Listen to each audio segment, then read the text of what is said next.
Selamat pagi pemirsa, apa kabar Anda di pagi hari ini? Senang sekali saya Graciela Taime dapat menjumpai Anda dalam Berita Papua. Sejumlah berita menarik dan teraktual telah dirangkum tim redaksi kami. Berikut 3 berita utama hari ini.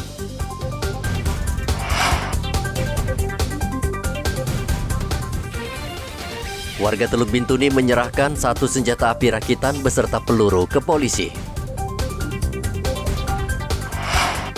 Gelombang mencapai 2 meter lebih, warga Mimika diminta waspada.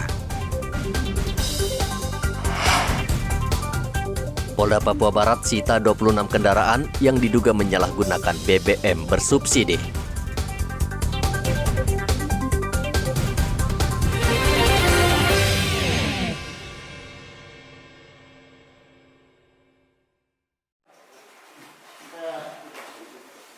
Warga Kabupaten Teluk Bintuni, Papua Barat menyerahkan 1 pucuk senjata api rakitan dan 25 butir peluru kepada polisi. Senjata api rakitan tersebut diterima langsung Kapolres Teluk Bintuni Ajun Komisaris Besar Polisi Junov Siregar. Junov mengucapkan terima kasih kepada masyarakat yang secara sadar mau menyerahkan senjata api yang dimiliki secara tidak sah dan berbahaya. Terima kasih pada teman-teman dari saudara-saudara saya yang berasal dari distrik Poskota Barat atas penyerahan sepucuk senjata api rakitan dan berikut amunisi sebanyak 25 butir. Ini nantinya akan saya laporkan ke pihak pimpinan saya, Bapak Kapolda dalam hal ini, terkait apa yang diserahkan ini. Kami mengapresiasi. Polres Teluk Bintuni berharap penyerahan senjata api rakitan ini diikuti warga lain. Saat ini diperkirakan masih banyak warga yang menyimpan senjata api. Sebagian digunakan untuk berburu, namun tidak jarang bisa disalahgunakan untuk tindak kejahatan. Topan melaporkan dari Teluk Bintuni, Papua Barat.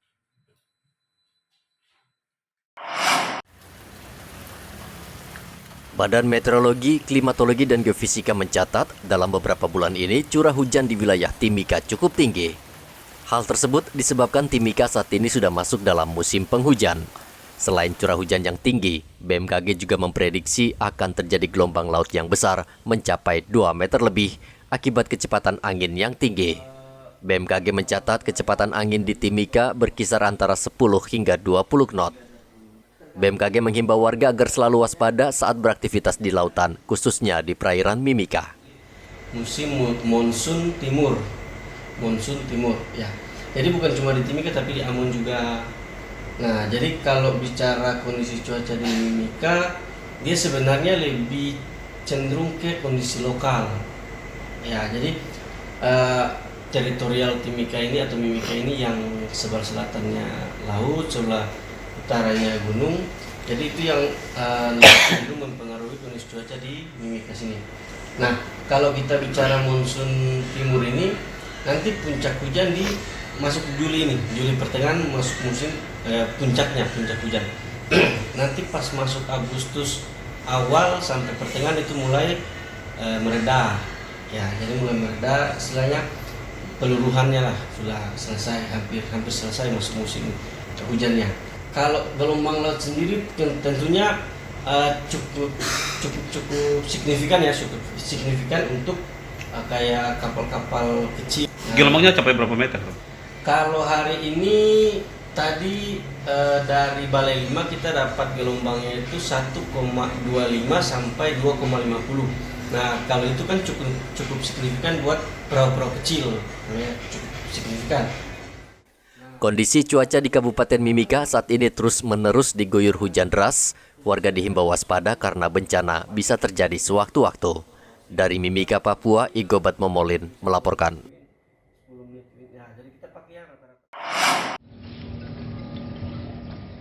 Upah tenaga honorer Dinas Kesehatan Mimika hingga saat ini belum dibayarkan. Kepala Dinas Kesehatan Kabupaten Mimika, Reynold Ubra, mengatakan akan membayar upah tenaga honorer pada bulan Agustus. Namun pembayaran akan dilakukan setelah Dinas Kesehatan menerima laporan kinerja tenaga honorer dan laporan pelayanan kesehatan per bulan dari setiap puskesmas. Keterlambatan pembayaran ini disebabkan laporan bulanan dari puskesmas terlambat masuk ke Dinas Kesehatan. Untuk tenaga honorer, kita menunggu daftar hadir dan juga laporan kinerja, laporan bulanan gitu.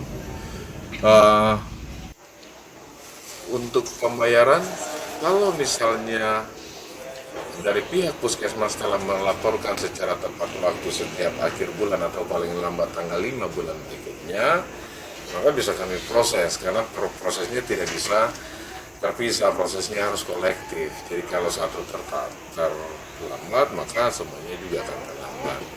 Kami upayakan supaya untuk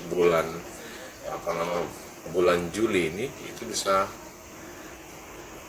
bulan Agustus itu bisa kami terbayar tepat waktu. Jadi itu terkait juga dengan proses selain daftar hadir. Yang kedua, yang tenaga tambahan sisa itu memang terhitung dari 1 April, namun kan SK-nya baru kami terima di bulan Juni. Nah itu proses penandatanganan kontrak kerjasama itu kan juga berjalan. Jadi semua berproses, kita tetap akan membayar. Ya kami terakhir membayar itu di bulan Mei. Tinggal Juni dan bulan Juli. Berarti menggunakan SK yang baru atau masih menggunakan SK yang baru. Ya. Nah, karena proses pengumpulan kehadiran, terus laporan kinerja berupa laporan. Kami tidak ingin kewajiban haknya terbayar, tapi kewajiban bukan hanya bekerja, tapi mencatat dan melapor. Itu menjadi penting. Tenaga kesehatan hari ini banyak. Bidan itu sangat banyak. Laporan ekohort, saya memberikan batasan itu sebenarnya hari ini. Semua harus terlapor. Kalau tidak terlapor, maka tentu ada punishment gitu. Pembayaran tepat waktu itu merupakan bagian juga daripada reward atau penghargaan. Tapi kalau kami mengejar pembayaran tepat waktu sementara kewajiban, data ekohort kami dari lebih kurang hampir 5.000 ibu hamil yang ada di Timika, yang terlapor itu tidak sampai 100 orang. Itu salah satu contoh bentuk kinerja. Itu contoh kinerja. Karena hasil daripada anggaran, inputnya, keluarannya itu adalah standar pelayanan minimal yang harus terukur. Walaupun terlambat, aktivitas pelayanan kesehatan di setiap puskesmas dan fasilitas kesehatan milik Pemda Mimika tetap berjalan normal. Dari Mimika, Papua, Igobat Momolin melaporkan. Polda Papua Barat mengamankan 26 jenis kendaraan bermotor yang diduga telah menyalahgunakan BBM bersubsidi jenis solar di SPBU Jalan Baru dan SPBU Sowi, Manokwari. Pemilik kendaraan diduga menggunakan kendaraan tersebut untuk membeli BBM dalam jumlah besar, kemudian mereka jual kembali ke proyek-proyek tertentu. Kapolda Papua Barat Irjen Daniel Silitonga mengatakan perbuatan tersebut telah menyalahi aturan karena BBM subsidi diperuntukkan untuk masyarakat dan bukan untuk diperdagangkan ke pihak-pihak tertentu. Nanti proses hukum. Masalah non-job itu sudah pasti itu prosesnya. Itu anggota Polda, Polres Manokwari seperti jajaran. Ada anggota Polres, mungkin juga berkembang. Katanya saya maksudnya akan ada ke anggota Polda, nggak apa-apa, siapa aja pun. Nah, maksudnya yang sudah diperiksa? Yang sudah diperiksa anggota Polres, beberapa Polres. Ya? Oh, bukan satu Polres saja? Beberapa Polres. Bukan itu sebagian besar pengguna atau pengedar bukan? Ada katanya indikasinya bahwa pengedar, ada yang cuma ikut-ikutan menggunakan. Kira-kira yang untuk pengedar nanti kalau terbukti apakah ada sanksi lain? Iya, itu selain proses hukum kita harus lakukan, kan setelah proses hukum menurut perkap yang ada itu dilanjutkan dengan sidang kode etik. Apakah mungkin di PTDK? Oh itu sangat mungkin, nggak ada urusan. Kapolda berjanji akan menindak anak buahnya jika terindikasi membackingi penjualan BBM bersubsidi ini. Dalam waktu dekat, Polda Papua Barat akan menggelar razia di sejumlah SPBU di Kota Sorong karena disinyalir juga melibatkan pegawai SPBU. Polisi juga berharap masyarakat aktif terlibat dengan melapor ke polisi bila melihat terjadinya pelanggaran. Edi Musahidin melaporkan dari Manokwari, Papua Barat.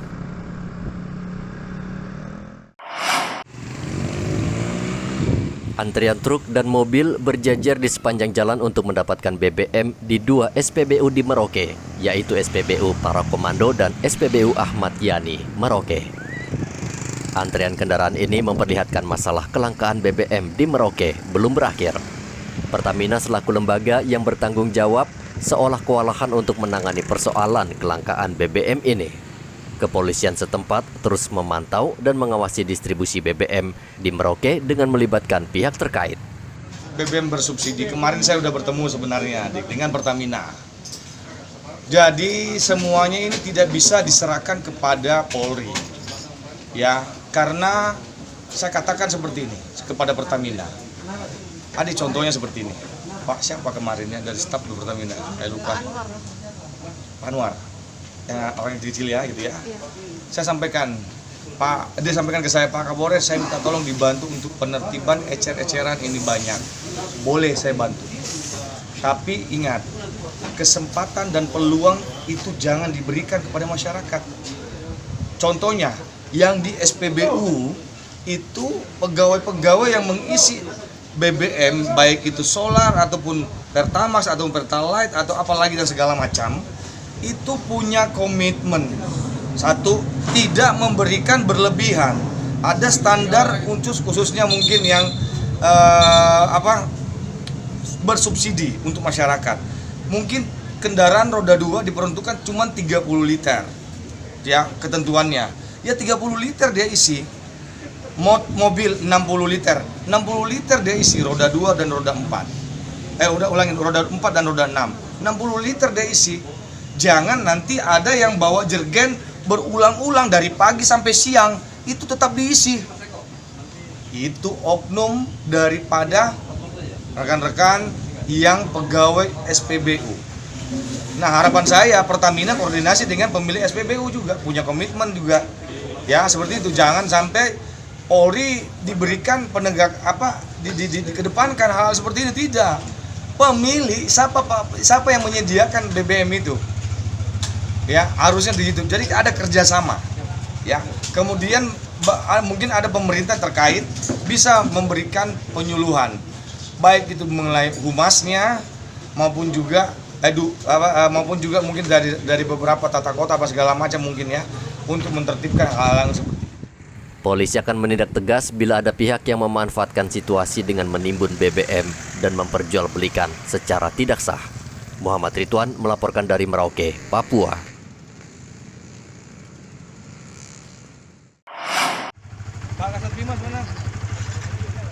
Saat ini banyak kendaraan dinas milik Polres Merauke tidak sesuai dengan spesifikasi atau aturan yang berlaku.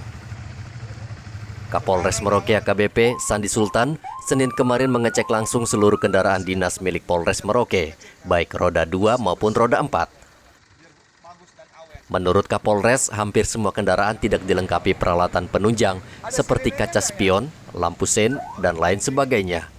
Siapan kendaraan, pemeriksaan kendaraan, baik itu administrasi maupun juga kelengkapan dari kendaraan maupun fisik serta bodi kendaraan, supaya yang pertama ya ada tampilan Polri di masyarakat di wilayah Kabupaten Merauke ini terlihat baik ya, dan bisa jadi contoh untuk masyarakat ya. Satu. Yang kedua, mengecek daripada kelengkapan kendaraan serta kesiapan daripada kendaraan baik administrasi maupun juga mesin dan segala macam bisa siap digunakan sewaktu-waktu juga dan jadi contoh juga kepada masyarakat ya, seperti itu dalam melayani dan mengayomi masyarakat. Itu tujuannya, kesiapan daripada kendaraan-kendaraan roda 2, roda 4 dan roda 6. Saya cek hari ini juga ya, bagaimana kondisinya, bagaimana perawatannya dan segala macam, itu saya perlu cek karena itu akan menunjang daripada kegiatan-kegiatan anggota di lapangan. Mulai dari plat nomor, lampu ya yang tidak menyala, kemudian mesin yang belum terawat ya, kemudian ada kaca-kaca spion yang belum sesuai dengan ketentuan aturan lalu lintas ya, seperti itu. Ataupun kaca depan itu dia terlalu gelap, tidak bisa, ada aturan lalu lintas seperti itu juga. Kapolres berharap seluruh kendaraan bermasalah tersebut dibenahi agar tidak menghambat tugas Polri, serta bisa memberi contoh kepada masyarakat. Muhammad Ridwan melaporkan dari Merauke, Papua.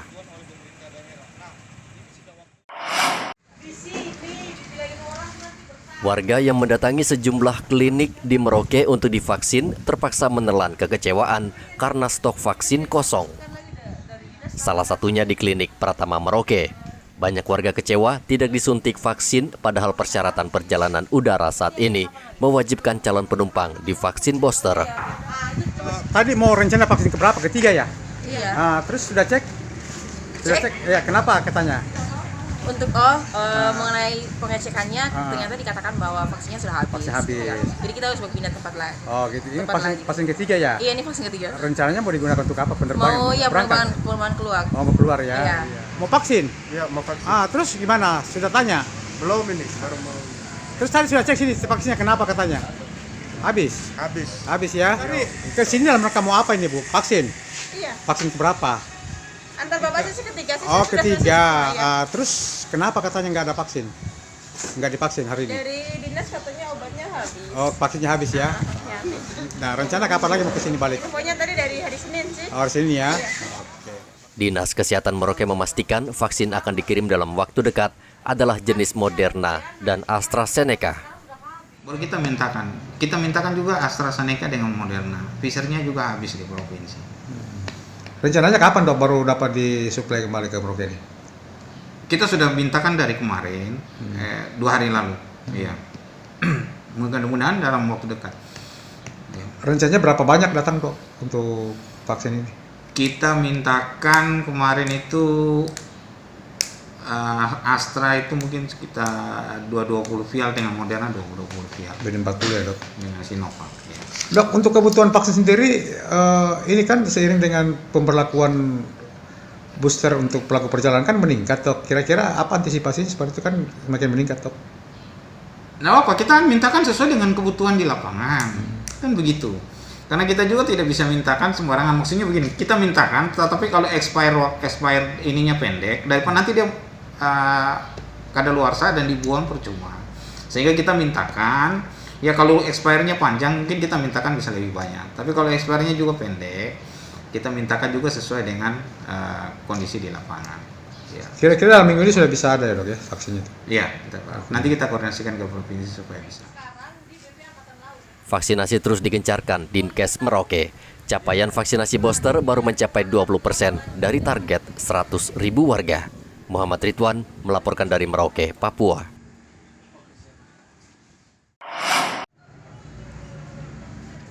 Stok obat malaria di Merauke mulai menipis. Saat ini Dinkes Merauke sedang menunggu pasokan obat malaria dari provinsi.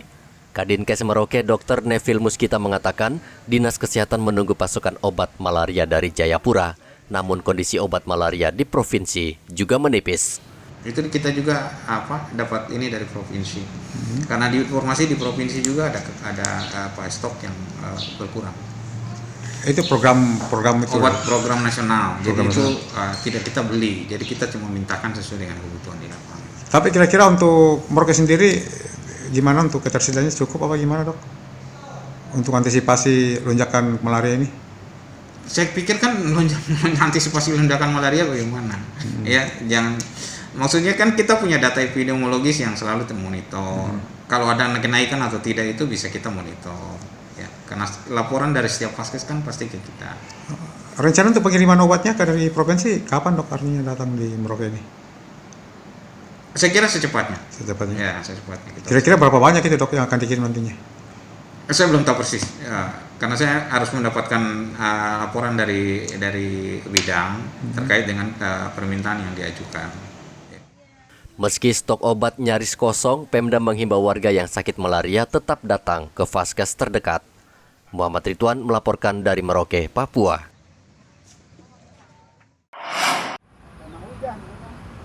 Menjelang perayaan HUT RI pada 17 Agustus, penjualan bendera merah putih dan umbul-umbul mulai marak di Mimika. UC, salah satu pedagang bendera, mengatakan saat ini dia sudah mulai menggelar dagangannya, kendati perayaan masih beberapa pekan lagi.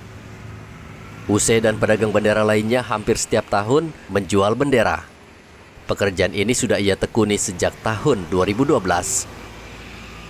Menurut UC, tahun ini ia menjual berbagai motif bendera yang sebagian didatangkan dari Jawa. Harga bendera yang dijual bervariasi. Harga yang paling mahal adalah bendera berukuran 10 meter seharga Rp450.000. Sedangkan untuk harga umbul-umbul dijual seharga Rp60.000. 15 tahun lah dari 2010. Untuk tahun 2022 ini ada motif-motif baru? Ya, ini yang karena baru sudah ini yang dari didatangkan dari Jawa langsung. Nanti kalau yang stok lama ini katanya mau ditarik. Jadi paling dari Jawa. Motif barunya apa yang baru? Macam bandir kecil itu, yang umbul-umbul, yang dirgahayu, macam ikan kuda laut, kuda laut. Ini kan yang kalau kayak gergaji ini stok-stok lama. Berapa dijual itu? Itu sekitar 60 kalau untuk harga jual. Kalau untuk harga nego nanti masalah gampang. 10 meter itu kita biasa jual 450. Jadi nanti kalau ada orang pesan bisa kurang, itu masih bisa ini. Murah itu paling untuk di motor sekarang. Kecil itu dari kendaraan roda 1, roda 2, roda 4 dari 30 sampai ke harga 100. Dari ukuran 90, 120, 150, 180 kita ada. Penjual pernak-pernik HUT RI menambahkan, untuk saat ini belum ada pembeli. Biasanya pembeli mulai ramai antara tanggal 10 hingga 15 Agustus mendatang. Dari Mimika, Papua, Igobat Momolin melaporkan. Pemirsa, informasi tadi sekaligus mengakhiri jumpa kita dalam Berita Papua. Saya Graciela Taime mewakili kerabat kerja yang bertugas menyampaikan terima kasih, selamat beraktivitas, sampai jumpa. Wanyambe.